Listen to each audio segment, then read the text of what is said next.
एक बहू ने करी में, यानी कि करी सब्जी होती है, कोई कढ़ी कहता है उसको, कोई करी कहता है, करी के अंदर मिलाई नींद की गोलियां।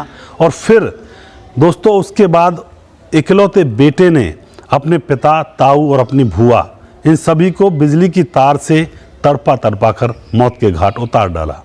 आखिर ऐसा क्या हुआ था जो पूरे परिवार की नृशंस हत्या कर दी गई? इस घटना की पूरी सच्चाई जानने के लिए आप हमारे वीडियो को अंत तक जरूर देखिएगा। नमस्कार, मैं हूं सुदेश कुमार और तिरछी बात चैनल में आपका स्वागत है। दोस्तों, यह घटना है उत्तर प्रदेश के एक गांव की। उत्तर प्रदेश के एक गांव में मालू कुमार नाम का एक लड़का रहा करता है, जिसकी शादी हो चुकी है। पत्नी का नाम पूजा है और इनके 4 बच्चे हैं। और दोस्तों, मालू कुमार का पिता है जिसका नाम है ऋषिपाल, जिसकी उम्र 58 साल है। उसका एक ताऊ है श्रीपाल, जिसकी उम्र 60 साल है। और उसकी एक भुआ है बीरवती, जिसकी उम्र 62 साल है, जो उन्हीं के घर में रहा करती है, जिसकी शादी नहीं हो पाई थी। उसकी एक और भुआ है जिसका नाम सरोज है, और वह अपने घर परिवार की है। उसकी शादी हो गई थी, तो अपने पति और बच्चों के साथ रहती है दूसरे गाँव में। अब यहाँ पर क्या होता है, मालू कुमार को शराब पीने की बुरी लत लग जाती है। शराब के चक्कर में बहुत सारे पैसों को बर्बाद करता है, घर वालों से मांगता है और घर वाले उसे पैसे देते हैं, उनको बर्बाद किया करता है। कभी किसी काम के लिए पैसे दिया करते हैं तो उन पैसों की वह शराब पीकर घर में आया करता है और काम खराब कर दिया करता है। अब धीरे धीरे कुछ समय तो उसके माँ बापों ने उसको झेला, लेकिन अब कंडीशन ये आ जाती है कि उसका जो पिता होता है ऋषिपाल, वह उससे कहने लगता है कि अब हम तुम्हें एक भी पैसा नहीं देंगे। अब वह शराब पीने के लिए पैसा मांगता भी है, तो अब ऋषिपाल एक भी पैसा उसको नहीं देता है। दोस्तों, अब मालू कुमार उधर उधर से उधार लेकर शराब पीने लगता है। उसके ऊपर बहुत सारा कर्ज हो जाता है। और जो मालू कुमार का पिता होता है ऋषिपाल, वह उसकी पत्नी से, जिसका नाम होता है पूजा, उससे भी कहता है कि इसको समझाओ, ऐसे काम नहीं चलेगा, घर बर्बाद हो जाएगा। ये 4 बच्चे हैं इसके, इनके लिए खाने के लिए कुछ भी नहीं बचेगा अगर यह शराब पीता रहा तो। लेकिन दोस्तों, वह पत्नी थी पूजा, वह कुछ भी उससे नहीं कहा करती थी, उल्टा अपने पति की हिमायत में ही बोला करती थी। उसको लगता था कि उसका पति सही है। अब क्या होता है दोस्तों, यहाँ पर जो ऋषिपाल होता है वह मालू कुमार से कहता है कि मैं तुम्हें ज़मीन का एक टुकड़ा नहीं देने वाला हूँ, इस हिसाब से अगर तुम शराब पीते रहे तो मैं तो अपनी ज़मीन को पोते के नाम करके जाऊँगा, जो भी 70 बीघा ज़मीन है।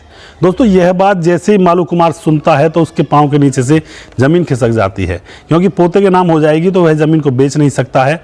वह बार बार कहने लगता है अपनी पत्नी से कि मुझे क्या मिला, मेरी ज़िंदगी तो बेकार गई, मुझे तो ज़मीन भी नहीं मिलेगी।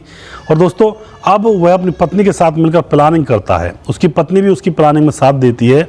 वह अपनी पत्नी से कहता है पूजा से कि शाम को क्या सब्जी बना रही हो। पूजा कहती है करी बनाऊंगी शाम को। वह कहता है करी के अंदर मैं तुम्हें नींद की गोली ला कर दूंगा, उनको मिला देना और अपने बच्चों को और खुद मत खाना उस करी को।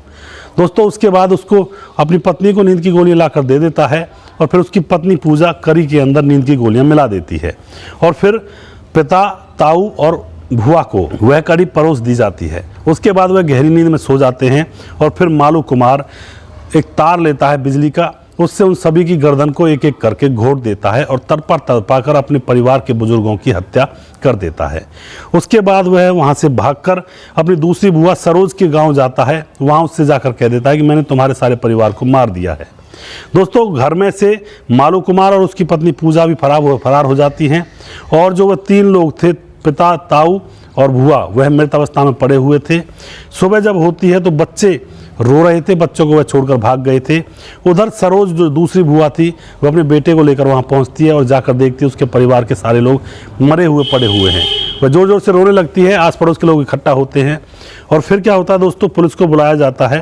पुलिस आती है, मामले की छानबीन करती है और बहुत ही जल्दी मालू कुमार और उसकी पत्नी को पकड़ लिया जाता है। उनको जेल में डालकर मुकदमा दर्ज किया जाता है।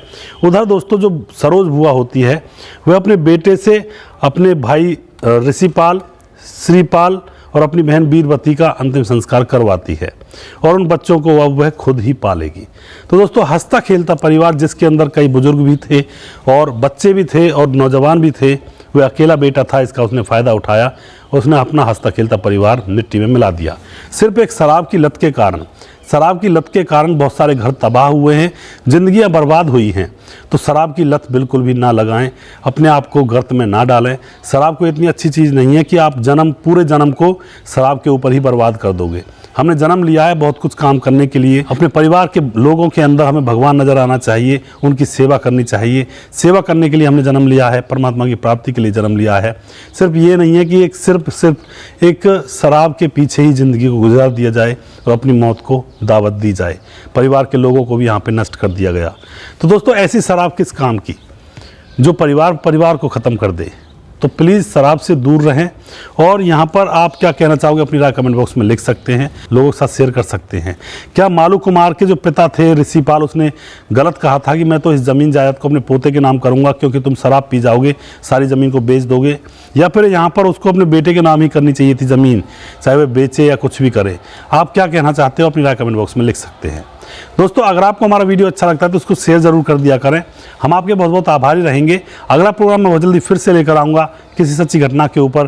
तब तक आप खुश रहें, सावधान रहें, रिश्तों की अहमियत को समझें। जय हिंद, जय भारत।